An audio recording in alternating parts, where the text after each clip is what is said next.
Hey y'all already know what it is, okay? It's your girl Lady J back to give you my thoughts, comments, commentary, all that, my opinions on your favorite ladies in the female rap game and what's been happening with them this past week. So you already know. Go ahead and like, comment, share, subscribe, baby. I mean, might as well because you already heard, okay? And then go ahead and follow me on Twitter at Southern T. That is Southern T with two A's. If you want to see me tweeting and giving my thoughts in real time because I'm over there on the daily, okay? But you can catch me once a week here on YouTube because baby, mama got a life, okay? So y'all go ahead and hit that like button and let's get into it. All right, so the first topic I want to get into really quickly is Nicki Minaj. So Nicki, it's not really too much going on. She hasn't really been on the internet like that unless she's kind of giving us sneak peeks of, behind what's happening with the tour, which the Pink Friday tour kicks off tonight in Oakland. Okay, it is sold out, I believe. So let me know if you's a Oakland barb, if you will be out there, baby, or if you just bought a ticket and you didn't book the flight and you already out there. Let me know how the show goes for you. I heard that she's gonna have some amazing things and it's gonna be like an experience. Okay, like an experience. So let me know, post in real time how everything turns out, because I know a lot of people are excited for this Pink Friday tour kick off. Okay, so congratulations to the queen. All right, I know this is about to be a very, very memorable tour. Okay, and I think they said this is her most successful selling tour, actually, while people are trying to run with the fake narrative that it's not selling when a lot of what they're seeing are resales, which means they're already sold, dumbasses. But yeah. But shout out to Nicki because I think she broke another record for iTunes, broke her own record actually, when a whole nother world star famous rapper then dropped a whole fucking song with a music video. She done out topped her and rose to number one on iTunes. But we gonna get into that in a minute, baby. Do you hear me? Okay. But no, congratulations to Nicki. I'm excited to see, have the tour kicking off. Y'all let me know your thoughts and opinions on it down below. And if you're there, go live, record, tell us about the experience because I heard it's gonna be a complete experience. So y'all let me know how you feel about that down below. All right, so the next topic I want to get into is JT and Cardi B. So JT posted up, I think she's at Paris Fashion Week, I think. I don't really know, but she posted this outfit to her Twitter, I mean, not her Twitter, her Instagram, and she was like missing Milan. And Milan's in Italy, so I guess she was in Italy, child. But anyways, she posted this, and of course she looks good. Okay, beat sound, baby. Do you hear me? But she looked good, and some people noticed that it's the same outfit that Cardi B had on in her new video that she dropped, which we gonna get into that in a minute. But they noticed that the outfits were the same. Okay, now there's been a lot of debate. The party gang, they gonna come for JT regardless. So now they done posted it up on the blogs, like who wore it better. And honestly, I liked it better on JT. I'm not even gonna hold you. And that's no bias. I just liked it better on JT. Cardi B's titties look like they just silicone the fuck up, bitch. So, anyways, I apparently this is Rick Owens or some shit like that. They made it a big deal. I mean, all these bitches got the same clothes. I mean, it is what it is, okay? But I noticed in the song, Cardi has said, I think it was a little bit of a shot, and how her lapdog Kim Barbie had reposted it after he commented on the whole JT and Cardi B look, basically, because he always gonna stick up for Cardi. That's his so-called sister, whatever. Um, but there was a line in the song where she was like, "Mood board, all y'all imitated my style. Got your first pair of Ricks, now you styling." Okay, but last time I checked, JT been wearing Rick Owens. Okay, Cardi, is she like really good when it comes to the fashions? Yes, but she's not the only bitch that be wearing these fashion designers. Okay, let's just swallow a real pill here. A lot of these girls be having the same stylist, or their stylists be having the same vision boards. Like, it's just I mean, that's what you get when you go into this industry. And JT is becoming a fashionista girl to me. She really is, and her looks been eaten up lately. And I'm gonna get into Cardi B in a second, but yeah, I saw a lot of that. And y'all just need to leave JT alone because, truth be told, out of all the new rap girls that didn't release this year in 2024, JT didn't had the best release so far. Sideways is that girl. Out of all the girls that released this year, JT has the best release. Okay, so y'all can pipe down, and she been giving looks. JT been doing her thing, and I'm happy to see the direction of where JT's career is going. But you let me know what you think and how you feeling about it down below. Okay, now speaking of Buckley's, um, before I get into this new music, a few days ago, I guess this was a piss poor of I guess what was supposed to be a fucking rollout. It was forced as hell, but apparently, allegedly, Cardi B's team was sent out emails and asking and was paying for fans like $100 for fans to make a quote unquote missing where is Cardi poster. I guess as like some type of comeback to her rollout. I guess this was supposed to be a part of the rollout. You know, they was asking fans to make Missing Where's Cardi posters because at the end of the day, Cardi being gone from the rap game don't hold no motherfucking weight, bitch. It don't hold no pressure. Don't nobody give a fuck. I mean, one album, one album. It ain't like there's anything to. I mean, let's just swallow real here. Her whole debut back in 2018.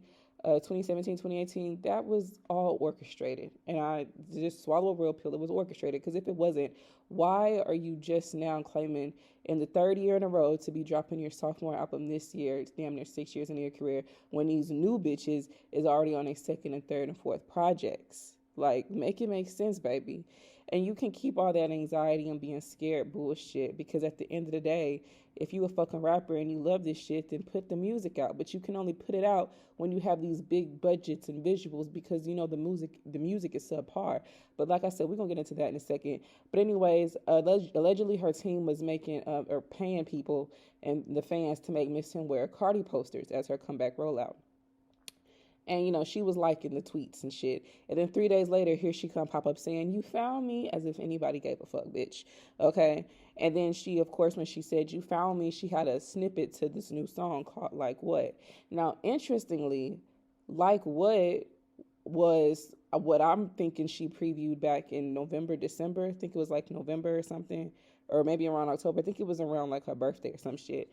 But she previewed a trash ass song on Instagram where she was in an all red dress with all those red roses in the back, and it was like huh, like what, like huh, like what, like huh, and it was just a fucking mess. And her fans tore her ass up for that bullshit. And of course, that's when she got mad at her fans, cursed her fans out, was calling them names because everything she was previewing to them was fucking trash. Okay, now I guess she kept the title and just changed the song and the beat because now it is a Missy Elliott sample. She was sampling I'm That Bitch, I think, or She's That Bitch by Missy Elliott, which is interesting because people had a lot to say about that because Bia, not too long ago when she just dropped her EP last year, she also sampled Missy Elliott's She's That Bitch. And, Bia had called it I'm That Bitch or whatever. And Bia, made that was like one of the lead songs for her EP. So a lot of people was comparing Bia's sample to Cardi's sample, okay? And Bia had went on to tweet, Bia this, Bia that, Bia know how to fucking rap. Some people took it as shade, but honestly, I saw a lot of Barty gang coming for Bia because, Bia didn't even really say anything, but because she had said something 4 days prior to Cardi B, I guess, releasing this snippet or whatever, or the song that she was sampling, Bia had tweeted something to the effect of, I think it was a lyric of hers where she was like, they basically imitating, say I'm not really her, and then they imitate. And I guess they saw that days later on the day that Cardi said she was, releasing this sample. And, Barty Gang started attacking Bia. And so Bia had tweeted, Bia this, Bia that, Bia know how to fucking rap. And to me, that wasn't really shady because it's like, get y'all mad asses on somewhere because regardless My shit is better any fucking way. Now, Bia was kind of liking tweets, okay, about her sample or to that song, to that Missy Elliott song. So I don't know. I think Bia kind of low key fell away too. And another thing, Missy Elliott, you just clearing these same motherfucking samples. You just cleared the sample for Bia. Now you clearing the sample for Cardi. It's giving you just need them sales for that song to get the fuck back up, because what the fuck is you got going on? But you know, she can do her own thing. So let me know how you was feeling about that. I've seen a lot of people talking about that. So like I said, the rollout was trash because her team allegedly was paying people to make these missing where's Cardi posters. Then she come back on this bogus 3 days later, you found me type shit with this snippet. Okay. Now let's get into the actual song and the video. So child, let me tell you. Cardi, if she don't give you nothing else, she is going to give you looks. She's going to give you budget. She's going to give you a video, a visualizer, okay? And it's going to look good and it's going to eat, right? Cardi, she, and like I said, I give credit where it's due. The fashion, it be on point for the most part. But the makeup in this motherfucking video was motherfucking trash. I'm not feeling the inspiration, the looks, the makeup, the face area was not given for me. Those thin ass eyebrows with the color on it and the hair, I was not feeling none of that shit. I think the best she looked in the whole video was in the silver part when she was in the all silver. But child, and then she looked like she got new titties because they look like they just so siliconed up they finna pop the fuck off her chest. I mean, it's a lot going on in that goddamn video. But like I said, she's gonna give you visuals. My thing is, it's crazy to me how she has to give you visuals because it has to make up for the lackluster song. If she didn't drop a music video and you just had to listen to this song, it's not really given like that. I had to listen to the song first before I even touched the video because I know this is like clockwork for her. She has to release a video with the song in order for it to even do half of what it does, in my most humble opinion. So that's the point, okay? So the music video was alright, but it's the fact that, and then you call this a freestyle when it has 9 motherfucking writers on it, bitch. 9 writers on a freestyle. And then I see a lot of her fans trying to come to her defense saying, oh, that's just because it was a sample. Bitch, if you go to the original with Missy Elliott, it's only Missy Elliott and Timbaland who is credited on the original. So why is it Missy Elliott, Timbaland, and 7 other motherfucking people, including Partisan, that's credited on this goddamn so-called freestyle? That don't make no sense, baby. If it was really a freestyle and you really wrote this shit, the only credited people should be you, Missy Elliott, and Timbaland, since those 2 were the only original ones on the fucking song originally. Okay? All these extra motherfuckers, it's given, bitch, you didn't write shit. You went in a booth and you repeated some shit that they gave you, like you always do. So the nerve of her to call this a freestyle, for one. But the bars and shit, it really wasn't hitting like that to me. Like, I mean, it never does, so I didn't expect it to, but it's just like, it was very underwhelming, and I don't think this is going to really do much of anything. I mean, it may debut, because her fans will, try to do something. Maybe it might debut in the top 30, top 20, but this is not a hit record, and this is crazy for a comeback record, okay? Like, especially when another bitch just literally sampled this song, literally. Okay, and it's not like you did it better than her, because I still like Bia's version better. But that was crazy to me. And then there was some like little subs on the song. She was like, first that bitch hate me, then this bitch hate me, and somehow they link up and become friends. Like how a lot of people felt like that was about Nicki and JT, but it's like, bitch, who the fuck cares? You link up with op bitches that don't like Nicki all the fucking time. Just like when you linked up with Latto for Put It On The Flow, bitch. You knew exactly who that song was dedicated to and what it was about, and you took your ass and hopped on the remix. Okay, so what the fuck do you mean? You're a fucking hypocrite. What are you talking about? What are you talking about? Like, you do the shit that you talking about shit that you be doing. So make it make sense, babe. It's not cool when they do it, but it's cool when you do it, but it's a problem when they do it type shit. Like, get the fuck out of here. And then she said, mood board, all y'all imitating my style. Got your first pair of Ricks, now you styling. And, of course, that was a little dig at JT. And then she said, everything you got, I had 5 years before. I put it on the ground before it even hit the store. Again, it could be about JT, okay? And then she said, I know y'all bitches be horsing, which I found very interesting because if Party is credited on this song, I feel like he kind of threw that slug in and she really is dumb enough to say it. like horsing, like all these plays on horses. I feel like that was funny, which is crazy because I think the reason why a lot of hotties didn't help with this record and not helping is because they kind of felt like Party is taking shots through Cardi B. Okay. And I don't think they want to support Partisan because of, his stand-up with Megan Thee Stallion. But then, Cardi B went on to say her life's so trash, she think I put a hex on it. And, Nicki kind of alluded to a bitch trying to go to the witch doctors to, take her down. So I think that this was kind of a wannabe diss or dig at Nicki. But it's like, bitch, can you're coming off a hiatus. Nicki ain't even mentioned you. She ain't been taking no digs at you. Hell, she even really didn't even have shit for you on her album. But here it is, you have to come back so you can be attached to Nicki Minaj. It's crazy to me. And you have to do and say anything to make sure that you are attached in that algorithm. And then yeah, so I mean, like the song was mid. There wasn't really no bars. I mean, if you coming back trying to diss a bitch because you seeing what it got Megan, baby, you gonna have to come harder than that. Okay, so, and I don't think Nicki's gonna give any of you bitches no more number ones. Okay, it's tour time, and 9 times out of 10, she probably got hella shit in the vault for your motherfucking ass anyway. Okay.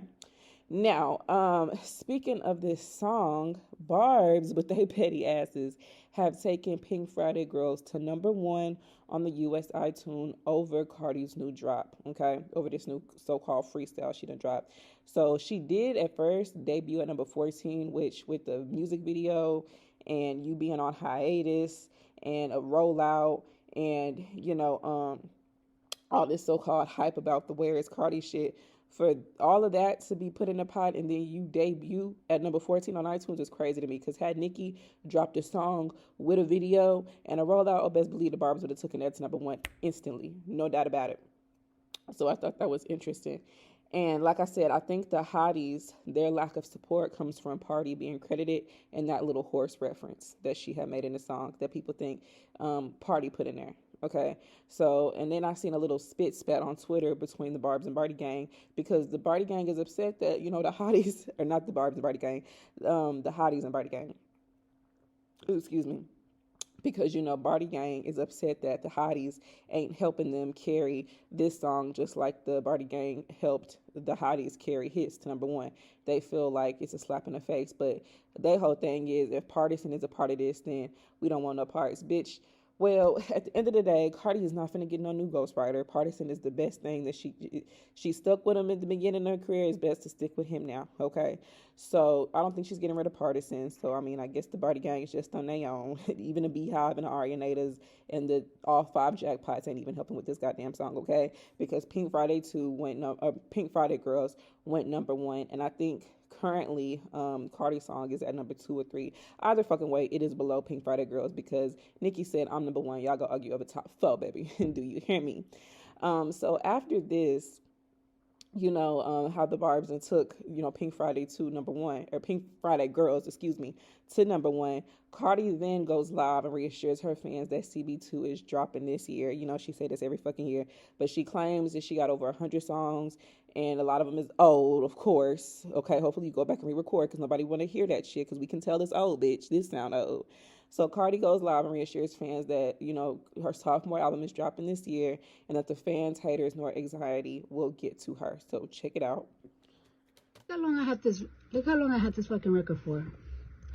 January 27, 2023. I was working at this shit at 5 a.m. You know I'm a night owl. I promise y'all this year, I'm not letting my anxiety, I'm not letting what haters say, I'm not letting what fans say. If I do a song, I'm going to just fucking drop it. Well, I got no choice because I'm dropping my album this year. So stay tuned for the announcement. But don't play with me. Don't play with me. Shut up. Shut up. Look how fucking mira I sound on it. Because y'all know I got to take accent. Classy in a cunt. Black Sam money getting spun. Like, look how long I had this fucking record for.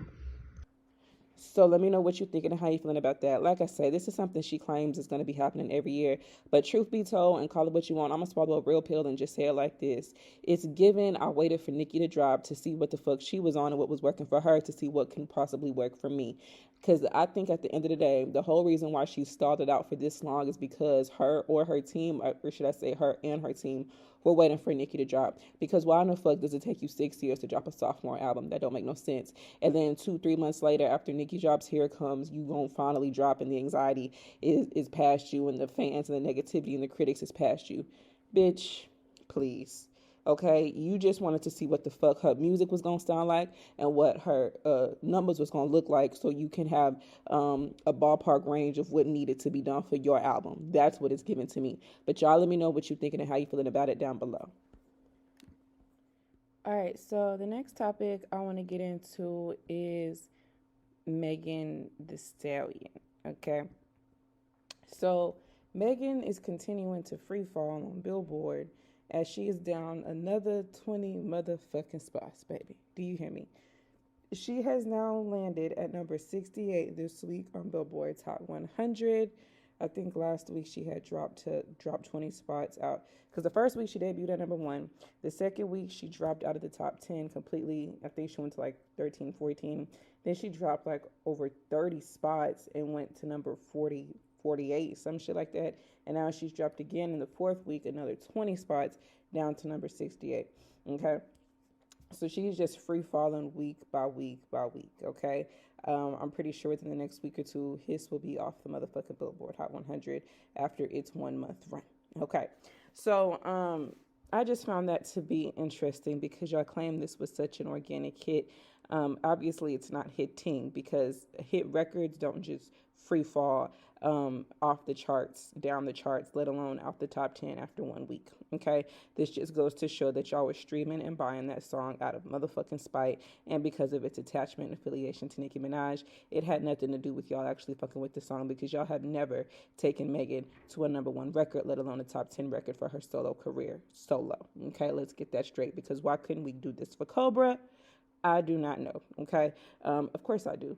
Okay, y'all didn't fuck with Cobra just like y'all really didn't fuck with His, which is why it's free falling off the motherfucking charts. Okay, but let her fans tell it. It's charting higher than anything on Pink Friday too. It's charted better than anything on Pink Friday too. When Red Ruby the Sleeves debuted at number 13 and was a staple hit. Okay, Fuck the Club Up and Everybody is still charting after it's dropped. Okay, so organic hits. Matter of fact, Fuck the Club Up is currently charting higher. Fuck the Club Up and Everybody is currently charting higher than Hiss. I think Fuck the Club Up is at number, what I want to say, at number 66. Okay, so, and it's rising. Okay, it's not dropping, it's rising. Okay, it's been on Billboard for 11 weeks now. Okay, it peaked at 15, but again, it has no rate. It really doesn't have much of a radio play, and no visuals, by the way, and it's charting higher than Hiss, and it's been on the charts 11 weeks. His has been on the charts for 4. Okay, and it's 4 spots lower, or 2, 3 spots lower than Fuck the Club Up. Everybody is at number 35. Okay, that's over 20 spots higher than where Hiss is. And Everybody has also been on the charts for 11 weeks. Hell, Ice Spice's Think You the Shit is higher than Hiss. Okay, and that's been on the chart for the same amount of time that Hiss has been on the chart. So, I mean, again, it just goes to show y'all really wasn't fucking with that girl like that. Okay, it's just pay promo. All right, so let me know what you're thinking and how you feeling about that. Now, apparently I missed the whole thing about Megan and Planned Parenthood. I don't even know Megan had any affiliation with Planned Parenthood. I guess because she got a motherfucking record called Plan B. That's an association of Planned Parenthood. Okay, somebody had to educate me on that. So apparently they dubbed her an extraordinary advocate, I guess because of the Plan B record, and then I guess maybe she donated some money. I don't know how that makes her an extraordinary motherfucking advocate, because I've never seen her actively talk about the importance of Planned Parenthood, because a lot of people only think Planned Parenthood is just abortions and shit. I've never seen Megan come out and talk about what Planned Parenthood does and how they benefit people. And I've never seen her speak on behalf of Planned Parenthood or speak up for Planned Parenthood. Just because she got a motherfucking song called Plan B and may have donated some money behind the scenes, I don't see how that can be an extraordinary motherfucking advocate. But I guess because Nicki Minaj has already came out and said, you basically insinuated that she should unalive her child if she was with child at the time, maybe this is supposed to portray you as some type of person who would never do or say that. But bitch, Nicki Minaj may tell a joke, but she has never been caught up in a lie. And if she said that you insinuated that if she was pregnant when you knew she was trying to get pregnant to unalive her baby and that she can go to the clinic, okay, if she said that, then that's what I'm gonna believe, okay? Because why the fuck is all of a sudden Planned Parenthood coming out now talking about you an extraordinary motherfucking advocate? It's almost like everything that Nicki has said, her and her team is trying to come back and paint a different type of narrative about. But bitch, you're already dubbed a liar. Everything you do is just gonna be looked at as a motherfucking lie and a stunt to me. So y'all let me know what you're thinking and how you feeling about that down below. All right, so the next topic I want to get into is Latto, the chop hoe. Okay, so Sunday Service, the song that she dropped a week ago, has debuted on the Billboard Hot 100, coming in at a hot number 100. Okay, let me know what you're thinking and how you feeling about it down below. She has debuted literally at number 100 on the Billboard Hot 100 after using Ice Spice's name and image for clickbait in her cover art, after going on a press run, okay, on $1 million worth of game, after doing back-to-back Instagram lives, after tweets after tweets. She has debuted at number 100. Okay, baby? We're going to get into GloRilla's debut, but GloRilla debuted higher than that with Yeah Glow. Okay? Now, I know people were saying as a drag, like, don't be dragging Latto debuting at number 100 when y'all was just happy a week ago JT was projected to debut at number 100. Here's the difference. Latto's been in this game much longer than JT. And Latto's supposed to be light-skinned. Latto's supposed to have this privilege. Y'all fuck with Latto so much.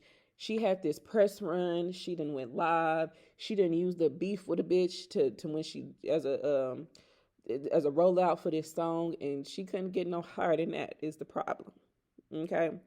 So let me know what you're thinking and how you're feeling about it. Sunday Service is not a hit to me. The beat is cool, but child, you let me know what you think down below. Okay? Now, allegedly, Latto has paid someone, or her team, or whoever from her camp, has paid someone to graffiti Ice Spice's thank you to shit trucks that she allegedly sent down to ATL. You know, because Latto decided to shoot the video to Sunday Service and pop up in Ice Spice's part of town, the Bronx. Okay, so Ice Spice said, I'm going to return the favor. She sent down these billboard trucks that said, thank you to shit, bitch, you're not even a fart, with emojis. So allegedly, someone from Latto's team or Latto herself, who knows, paid some random ass person to graffiti the trucks. So when it came out that Ice Spice had allegedly sent these trucks down to Atlanta, Latto responded with a tweet on Twitter talking about didn't hit though. But then she gonna come back once it went viral, her tweet, you know, that Neighborhood Talk reposted it, and they made it seem like it was in response to Ice Spice sending down them trucks to Atlanta. Latto claims it wasn't in response to that. She said it was in regard to a viral pic of her and Quando Rondo that always goes viral every like 6 to 8 months. Like, I'm not understanding why you just now deciding to speak on it. But Latto tweeted not tweeted, but she had responded under the Neighborhood Talks post and was like, this was about that old pic going viral, not that little girl. Thanks. Another example of Latto throwing rocks and hiding her motherfucking hands, baby. Do you hear me? I can't stand this hoe. Like, I really can't. Like, it gives Karen so bad, so bad, so bad. First, you claim you didn't know Ice Spice was in the back of your video. On the part where you specifically said, I just want a one-on-one, don't know why she's so nervous. And then you doubled down on it when you went to these interviews, okay? And when you did these back-to-back Instagram lives, okay? And then on top of that, you was like, but if it wasn't like that, but I mean, if that's how she want to take it, then baby, it's whatever. And then when when they say you responding to this tweet or to Ice Spice sending down them graffiti, people say you responded to Ice Spice sending down them trucks to Atlanta, and you responded with didn't hit though. Literally, when the conversation was being had about them trucks being sent to Atlanta, you want to claim it's about a viral pic of you and Quando Rondo that you've never addressed before. Bitch, please. Please, please, please. Gaslighting at its finest. I can't stand hoes like that. I be done slap the bitch. So yeah, Lotto, you going down bad because for one, your song Sunday Service, you trying to little girl Ice Spice, but yet her song, her fart song, debuted within the top 40, one of the highest of her career. Meanwhile, you couldn't even get to the top goddamn 80, bitch, with your diss record to Ice Spice, which you claim wasn't no diss record, because you always claim this shit ain't what it is when it's exactly what it is, bitch. But y'all let me know what you thinking and how you feeling about it down below. But speaking of bitches free falling off the charts, I want to get into a bitch that is actually rising on the motherfucking charts, and that is Glory Hallelujah. So I told you she debuted last week, I think, at like number 89 after she dropped Yeah Glow. It debuted at number, I think, 89 on the Billboard Hot 100, and this week it has risen 3 more spots to number 86 in its second week. So congratulations, GloRilla. I said when I first heard the snippet that this is the best, snippet or song that she done kind of put out there since her thing with Tomorrow 2, because ever since Tomorrow 2 was like she couldn't find another record to save her motherfucking life, because all that other shit that she was putting out was goddamn trash, okay, like trash, bottom of the barrel, and it almost kind of seemed like GloRilla had fallen off, especially when Sexy Red was, kind of seemed to be taking her spot a little bit, because after Tomorrow 2, GloRilla struggled to find a record, and the Sexy Red came on in, and people kind of replaced GloRilla with Sexy Red. And we really haven't seen GloRilla do much action, but she finally found something that the people is fucking with, and it's a decent song. I actually do see people listening to it in real life, and it's, doing its thing on radio, and it's rising up on the Billboard Hot 100, so she might have another one on her hands, okay, because she ain't had that since Tomorrow 2. Hopefully she keeps Cardi off of this motherfucking remix, because that's what fucked up the last time. Baby, do you hear me? Okay. So if she stays within this realm of sound, I think GloRilla will be okay. I don't think she will just have a much longevity. I don't think a lot of these rap girls will have longevity, but I think for the next year at least, she will be safe. Okay, if she can drop this record and it do good, and maybe one more by the end of the year, middle of the year, she might be alright for the next year or two. Okay. But y'all let me know what you thinking and how you feeling about that down below. Now, the next topic I want to get into is Saweetie. So Saweetie released some new music called Rich Tivities.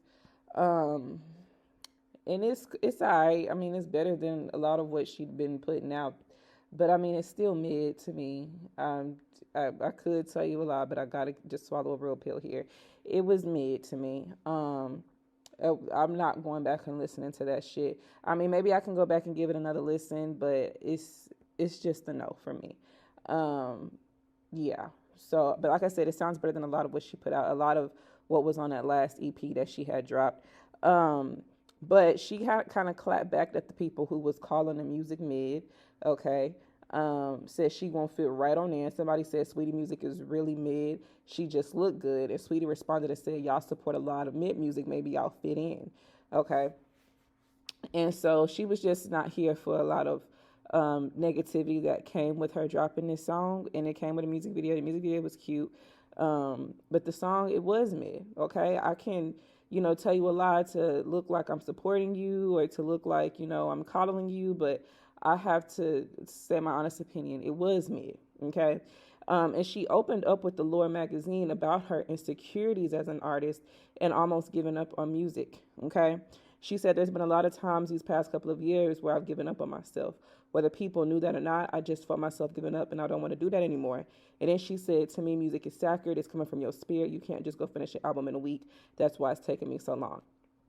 Okay, no, baby. It's taking you so long because of your insecurities, because of people saying that your music is mid. It's taking you so long, the same reason why it's taking Cardi B so long. She's scared and you scared, okay?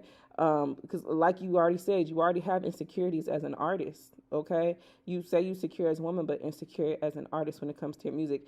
And honestly, if you're a real artist, you would just drop that shit because it's your art. When you want to impress the public and the people and want to do good on Billboard, you get scared to drop and release the music because you know how it's going to perform, and people are always going to say because it didn't perform like this, it's trash, it's mid, and yada yada blase blase. That's the same reason why Cardi B ain't dropped no second album, and you ain't even dropped one after been saying that you had one in the vault for like 3-4 years now. You've been saying you're gonna drop pretty bitch music the past 4 years.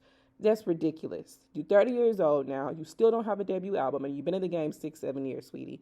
Like, at this point, it's not taking you so long because, duh, it don't take a week to finish an album. It ain't taking you so long because music is sacred to you and it's coming from your spirit. But you got a lot of songs you done made. It's taking you so long because you're scared. You see these girls drop their music and them numbers is ass. We seen Koi's numbers. We seen Latto's numbers. And you know you're going to be fitting right on in. But like you said, if you already know you're going to fit right in, then just drop the shit. Okay?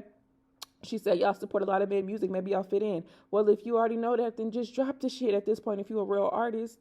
Okay? I mean, at this point, it's like you could keep the goddamn album. And it's not me being hard on Saweetie because I actually do like Saweetie as a social media personality. You know, I think she's a dope woman for all the the business moves that she makes. But as far as the music go, I think you should hang it up. I don't think rapping is for Saweetie. I mean, but you know, what's for you is for you. But obviously, rapping is not for you because it ain't took you really much of any place. I mean, what's the last hit Saweetie had? Okay, like a lot of you get a lot of negative feedback when you drop music because it's not something that people want to hear. You're not relatable, and then you have this fake ghetto aesthetic about you that is people's not buying into, baby. And that's just how I feel. You just gotta swallow real pills. So let me know what y'all thinking, how you feeling about it down below. All right, so the last topic I want to get into is Coi Leray. So Coi, as you know, I think UMG, Universal, a lot of their music has been removed from TikTok. And, you know, she was asked if TikTok removing her music would change how she uses the platform or how music reaches the fans. And because, you know, Coi Leray has a lot of TikTok bops. A lot of her music has, you know, become popular from TikTok and has, you know, a lot of her success has been carried by TikTok. Her last hit, Players, that was, you know, went viral on TikTok, and that's what got it to do as well as it did. And then I think No More Parties was also a TikTok bop. The song, she don't really have too many hits, but most of them have been from TikTok. Okay, just follow Real Pill. That's just what it is, baby. Do you hear me? So when she was asked about, you know, how this will change her, you know, her music and, you know, how it reaches the fans, she said, no, I'm the queen of my own content on social media and I'm amazing in front of the camera. I was kind of one of the first artists to have a song to break on TikTok, and that was 3 years ago. So now it's a situation where I'm 10 steps ahead. Baby, how the fuck are you 10 steps ahead when your last album didn't even sell 12,000 the first week, 10,000? It really, I'm being nice because it didn't even really do 11. I think it did like, what, 10,000 first week? How is that being 10 steps ahead again?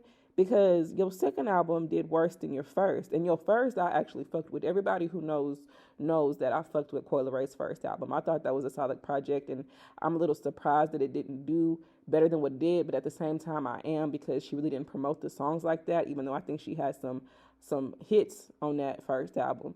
But the second album was trash, and it did worse than the first. And then the EP wasn't nobody fucking with because it didn't care because you released it like 2 months after your goddamn second album.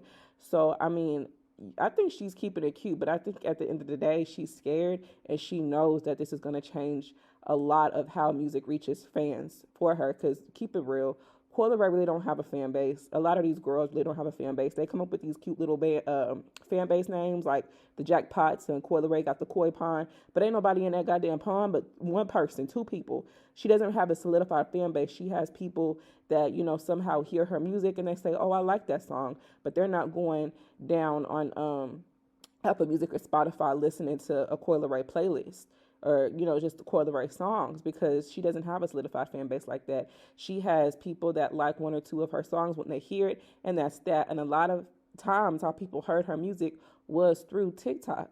And now that it's not going to be on there, she has to find another method of how to get the people to hear her songs, okay? Because a lot of her shit ain't going to be played on the radio either, because she's not, like, I don't want to call her underground because she's not, but she's not one of the mainstream girls, okay? She does not do well when she releases a lot of music, even though she does make some. I actually like a lot of Coi Leray's songs, mostly from her first album, but I think Coi Leray makes a lot of better music than a lot of these girls, but I just don't think that she markets it the right way, and I really don't think that her team pushes her the right way, because every time she drops an album, they just drop the fucking ball when it comes to marketing and putting in music videos, because they'll focus on one song that's being carried by TikTok and just let that carry the whole album, and it just doesn't. So, you know, Y'all let me know what you thinking and how you feeling about that down below. So remember, before you get your panties in the wad, go ahead and take them out the crack of your ass, okay? This is just my thoughts, my opinions. You can let me know yours down below, but keep it cute in them comments, baby. Do you hear me? You can get blocked, okay? Remember, follow me on Twitter, Instagram, Southern T, that is Southern T with 2 A's. And child, I will catch you in the next video.